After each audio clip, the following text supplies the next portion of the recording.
Liv Morgan is red hot in 2024. She's been up there as one of the most relevant superstars in all of wrestling, and nobody is talking about it enough. It isn't just that she went about getting into that position. Despite the lies, the cheating, the manipulation, her character has had to take a long road to get where she is now. So exactly how did Liv Morgan become one of WWE's top bad girls? Join us as we take a deep dive into how Liv Morgan got to where she is. This is Sportskeeda Wrestling. I'm Kevin Callum. Why don't you hit the like button and let us know what you think of Liv Morgan in the comments below. You think you know all the wrestling stories? There's more you haven't heard yet. Join us on Backstage Pass. Liv Morgan has been with WWE for a decade now. She didn't get too much notoriety during her early days in WWE NXT, the developmental brand of WWE, but it was not hard to see why. NXT during her tenure between late 2014 and late 2017 was a highly competitive landscape, with a women's division that featured huge names, generational headliners in Sasha Banks, Charlotte Flair, Bayley, Becky Lynch, Asuka, and many more. Liv Morgan wasn't exactly a veteran at that point, so it was always going to be very challenging to stand out. But she's an example of how success in NXT doesn't necessarily guarantee success making your way up to the main roster of Raw and SmackDown. There wasn't really too much of note in her NXT run because she was really just developing in the background while others got the spotlight. The TV time she had served more as preparation for that big stage, and it served its purpose. The fact that it took her nearly 2 years from her WWE signing to get a singles victory should tell you how challenging, as we mentioned, challenging her NXT run was. But in late 2017, her career trajectory would really racket up a big change, as she was called up to the main roster as part of a group known then as the Riott Squad, involving a true veteran in the independent ranks, Ruby Riott, and Sarah Logan. The first full year was all about establishing herself on the main roster with this crew of rabble-rousers who were all about disruption. And this was a pretty young Liv Morgan in her early 20s. By being one of the more experienced people in the group, Ruby Riott and Sarah Logan would be able to develop Liv Morgan, and their close friendships would really make some fun chemistry for them on television. And they got a fair share of TV time. The Riott Squad weren't exactly going to go down in history as maybe one of the best factions, but certainly one that had carved out their own following within the WWE fanbase. But looking back at it, the biggest injustice that group may have faced was that Ruby Riott didn't benefit as much as she should have as a veteran, as someone who came into WWE with some significant hype. Either way, Liv Morgan would end up riding with the Riott Squad until 2019 with the Superstar shakeup, when she shifted to SmackDown and ended her ties with that change. It wasn't the launching pad that everyone had hoped for as she developed her own individual fan base in the Riott Squad, turning into a good guy for the first time, or a good gal, on the main roster. The fact that Liv Morgan was the final pick of the WWE draft when that brand split resumed in late 2019 should kind of signal where she ranked amongst the talent overall, top to bottom in WWE. But Liv Morgan, just like Carmella 3 years before, proved that the final pick is not a status that truly determines your future worth. It isn't a curse you may think it is on paper. She got her first significant spotlight on television when she returned on the final Raw of the 2010s to inject herself into that god-awful, talk show-like storyline between Bobby Lashley, Lana, and Rusev. Yeah. Just imagine from being as the final pick of the draft, she was just in the big surprise return role in one of the more notable, not for the right reasons, storylines of the 2010s. Yeah, that was a pretty scandalous storyline and, really kind of pushed the needle of what WWE was trying to do, but they tried. But unfortunately, it didn't really go anywhere. That's right, we would have had Lana and Liv in a love quadrangle. I don't know, it was confusing. It did make sense for Liv to face off with her former Riott Squad leader in Ruby Riott, a brief feud where Liv Morgan really won almost all of the significant matches in the little program. A little after that, Ruby Riott successfully saw that, hey, let's get the band back together. Yes, a Riott Squad reunion, which some Liv faithful fans at the time felt was a step back. Maybe she was supposed to be a single star, but the Riott Squad was back together. The most significant part of this reunion, and a pretty big one, was Liv Morgan getting the spotlight on the main card of WrestleMania 37. Yes, her first WrestleMania, where her team competed for the women's tag team titles. But when Ruby Riott was released just 2 months later, it seemingly felt like a never-ending list of WWE cuts was happening. Morgan was on her own again, surviving that round of cuts, and her group was broken up once again. Still, something had to change. When her alliance ended with Riott a second time, Morgan was much more noticeable, standing out as a performer who the fans were starting to get behind. When she competed in the 2021 Money in the Bank women's ladder match, she was the sentimental favorite of the crowd. You could hear the reactions getting louder for her every week, and it was all organic. After the Riott Squad, it was all about Liv Morgan moving to her own pace. At 27 years old, she was in a great position at the right time, and the powers that be in WWE simply noticed the organic reaction she was getting. Despite not becoming Miss Money in the Bank in 2021, she was quickly making a name for herself as one of the fastest rising stars in WWE's women's division. People wanted to see Liv, and they wanted to see her become women's champion. She started to flirt with the Raw Women's Championship picture and took the normal route of being the youngster who failed multiple times to win the big one against veteran names, who in this case was the man, Becky Lynch. As the months rolled on, she found herself getting spots in major cards, pay-per-view cards, premium live events, continuing to make appearances in the Women's Royal Rumble, participating in the Women's Elimination Chamber match, and then teaming up with another rising star in Rhea Ripley to challenge for the women's tag team titles at WrestleMania 38. Liv was constantly in the mix, but she was never the focus. Although she was constantly losing the big ones each time, it felt like she was getting closer and closer. The much bigger, physically daunting Rhea Ripley would turn on the smaller Liv Morgan not long after their alliance was formed, starting what might go down as a generational feud for the women's division, but maybe more on that later. The 1 month alliance alone managed to set the tone for their rivalry for the next couple of years down the line. Yeah, we will get to it. If you notice the tone of her story up to this point, you'll see that Liv Morgan's career went from being a relatively unnoticed rookie in NXT to a newcomer on the main roster with 2 mentors taking her under wing, to setting off on her own journey and facing setback after setback after setback, chasing her dreams but never getting that truly refined golden victory. Her authenticity made her likable, and it's not hard to see why fans would get behind someone like her, who before wrestling truly beat the odds just to get to the WWE. She had the duality of giving off that girl next door vibe, but also having a whole lot of sass and flair to go with it. Still dealing with her heart shattered in pieces at the hands of Rhea Ripley, it made sense for her to join AJ Styles and Finn Balor in their fight against the Judgment Day, the new baddie faction which Rhea Ripley was a part of, with Damian Priest and a now evil Edge. Who the heck could have predicted that Liv Morgan would be a part of such a group?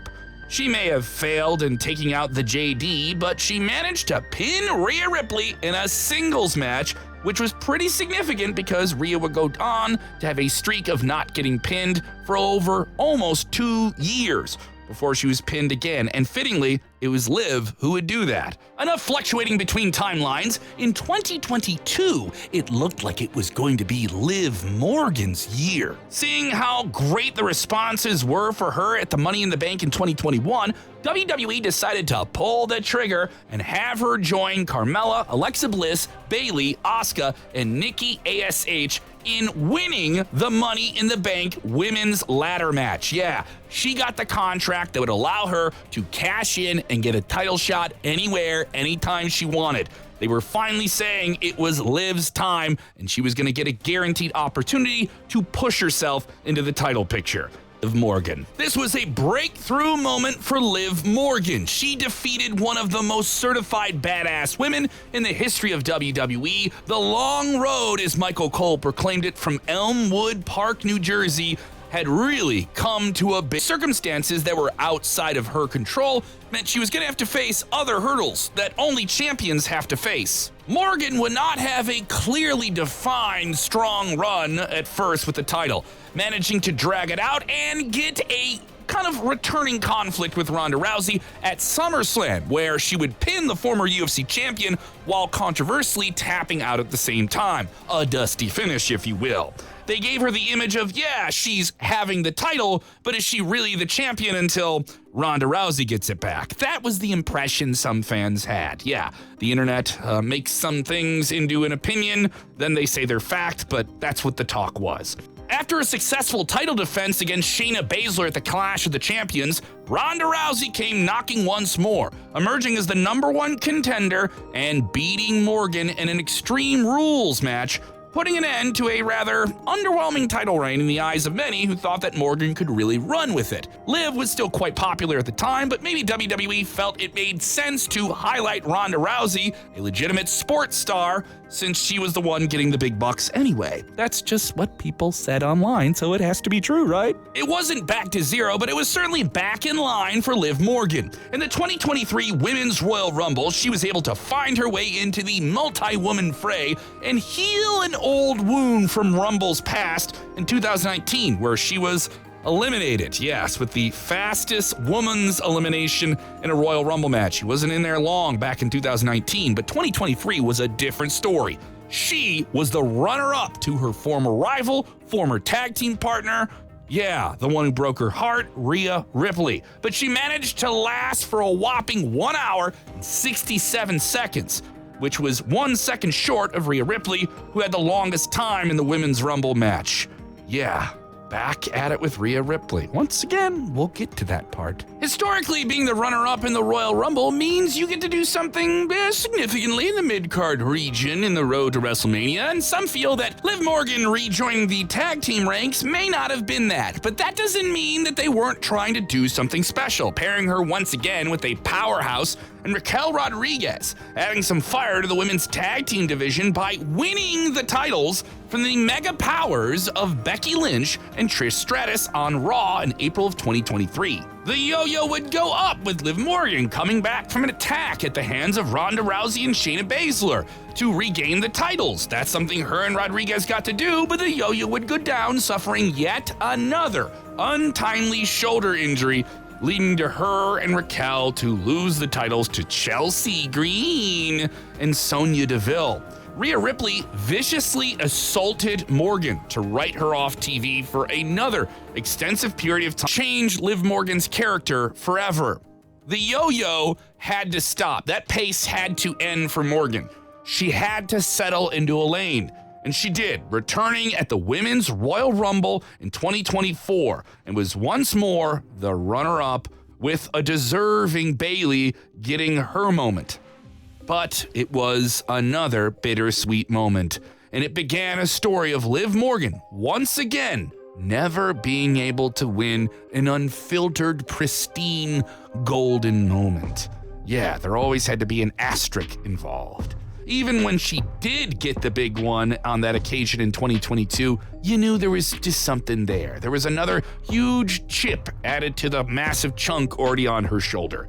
Liv Morgan wasn't just back to lose another big match. No, she would once again have a WrestleMania road pulled out from underneath her, with Becky Lynch and Rhea Ripley getting a big spotlight for the women's world title in Philadelphia at WrestleMania 40. But don't worry, Liv Morgan had a plan. She was seeking more than just a title.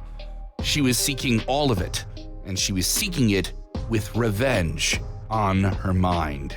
At this point, Rhea Ripley became one of wrestling's hottest superstars. Regardless of her gender, she was probably one of the top 5 Googled names in wrestling. I don't know, but you know what we're getting at. And to get a match against her at WrestleMania 40 would have been huge. It wouldn't have just meant something special for Morgan, but for her character and her mission, and she was left off the card entirely. Something we imagine that, any Liv Morgan fan wasn't that happy about.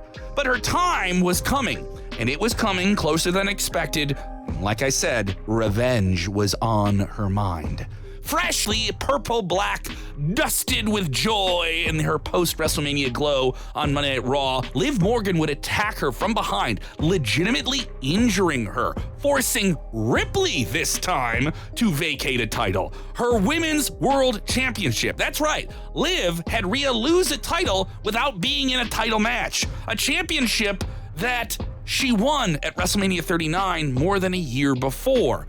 Rhea Ripley's title reign ended in a bittersweet moment, but now the bitterness was injected into her by her former tag team partner, who she had betrayed before. So, sorry Rhea, karma's a That was a lightning in a bottle moment that looked like it was going to put Liv Morgan in the driver's seat to become the Women's World Champion. No, yes, this is finally it, but that's not what happened. Not immediately, at least. Yes, the wrestling internet purists would freak out when a battle royal took place to crown a new Women's World Champion. Liv Morgan looked like she was finally going to have her moment. Fans were deflated when Becky Lynch got that title. Yes, and Liv Morgan was the runner-up once again. Now, Becky Lynch makes sense. She's the man. She's super popular. It's what I want. Give me what I want. I want it now. Well, that lends itself to a continued emotional payoff. We'll get to the payoff. Fans on social media got out their virtual pitchforks and their digital gavels and started shouting that Becky was Becky Hogan, alluding to her having some backstage street when Becky Lynch, a true professional, was a transitional champion. Yes, turns out having Liv Morgan beating an established legend meant a lot more than just winning a battle royal on TV. Yeah, who would have thought that Becky Lynch, the woman who used her backstage power to create an 8-month storyline where she lost to Bianca Belair at WrestleMania 38, would be a giving person? Because she is. And she gave to Liv in a big way. Liv Morgan was the ultimate beneficiary of this, and that's when the Dominic Mysterio element came in. When Liv Morgan was set to face Becky Lynch for the Women's World Championship in Saudi Arabia, Dominic Mysterio appeared out of nowhere, saying that he would be there to keep her from getting the title that Rhea lost. Except his involvement in the match would actually help Liv win the title, or at least it appeared like it wasn't supposed to be a part of the plan. It made a lot of sense because her mummy, his mummy, Rhea Ripley, was out injured, and the story was maintained of her eventually coming back to get back at Liv Morgan. But Dominic's interference ended up backfiring, and yeah, he helped her win the world title. This time it wasn't just about the championship glory for Liv Morgan, it was pure vengeance. She wasn't just gonna take the title that Rhea lost. No, she was gonna take everything that Rhea loved. Mind you, she wasn't officially a bad guy completely at this point. From her point of view, she thought she was doing the good thing. Yes, the best villains are the ones who think they're heroes in their own story. Again, we'd like to remind you that in this story, Rhea Ripley was responsible for Liv Morgan being out of action for half a year. So once again, let me remind you, karma is a biatch, yes. So it wasn't enough that she took time away from Rhea Ripley's career. It was about doing a whole lot more and taking Dom and everything that was Rhea's empire away from her while she sat on the shelf and rehabbed from injury. A few nights after she won the title, Liv Morgan had to defend it against an enraged Becky Lynch inside a steel cage, who invoked her rematch clause. But inside those same steel cages where you feel like outside elements would be neutralized, Dominic Mysterio once again tried to tamper with the outcome. Karma came back in the form of a 6'8" monster in a comical moment as Braun Strowman, who was going after the Judgment Day, bulldozed into Dominic Mysterio, whose body flimsily went up against the steel cage door that was open, smashing into Becky Lynch, who was about to escape the cage. Becky was just a second away from winning her title back, but this would directly lead to Liv Morgan escaping the cage, sleazing her way out, and retaining the Women's World Championship under some dirty, dirty circumstances. And then there was the kiss. Yes, it wasn't just I'm gonna take your title or I'm just gonna take your little buddy and make him my ringside pal. No, I'm gonna take your man. That's right. She made her affections towards Dominic known with a big smooch. Yeah, that's when the story began to pick up in a big way because people are shocked. Oh, sexual innuendos. On the surface, Dominic Mysterio wanted to make it clear that his Judgment Day members, especially Damian Priest, that he wasn't interested. I'm not into her. I'm waiting for mommy to come back. But when it came time to set his boundaries straight and let Liv Morgan know that Rhea Ripley was his lady, he couldn't do it. The consequences of his actions came immediately after he pinned his father, Rey Mysterio, for the first time. His father, Rey Mysterio, who whipped his hide at WrestleMania 39, now he was finally getting revenge on his dad, and the person who helped him do that was Liv Morgan. Yeah, she was on top of him? What? Scandalous? Rhea Ripley returned, and both of them looked like they were caught in the act. Yes, all the soap opera. It's just dripping off the screen. This time, Liv Morgan had everything planned to a villainous, revenge-filled tea, and it was spilling everywhere.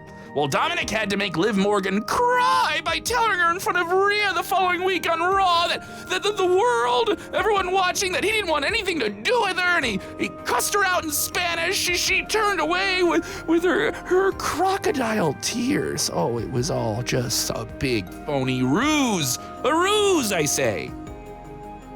At SummerSlam 2024 in Cleveland, Ohio, Rhea Ripley was seeking revenge and she was seeking to regain her title. So the stage was set once again for Rhea Ripley to get her own revenge, to get her title back, with her Dom at her side, entering Cleveland, Ohio, with Liv Morgan across the ring defending the title this time.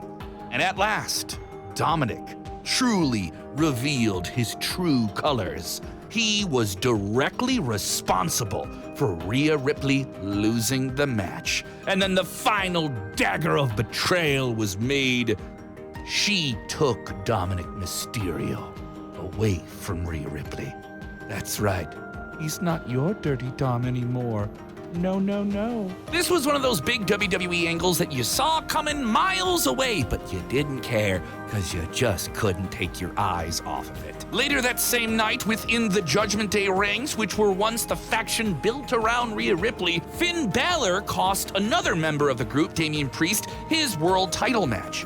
2 nights later, Liv Morgan became a part of the Judgment Day. She put Rhea on the shelf. She took Rhea's title, she took Rhea's man, and now she took Rhea's group.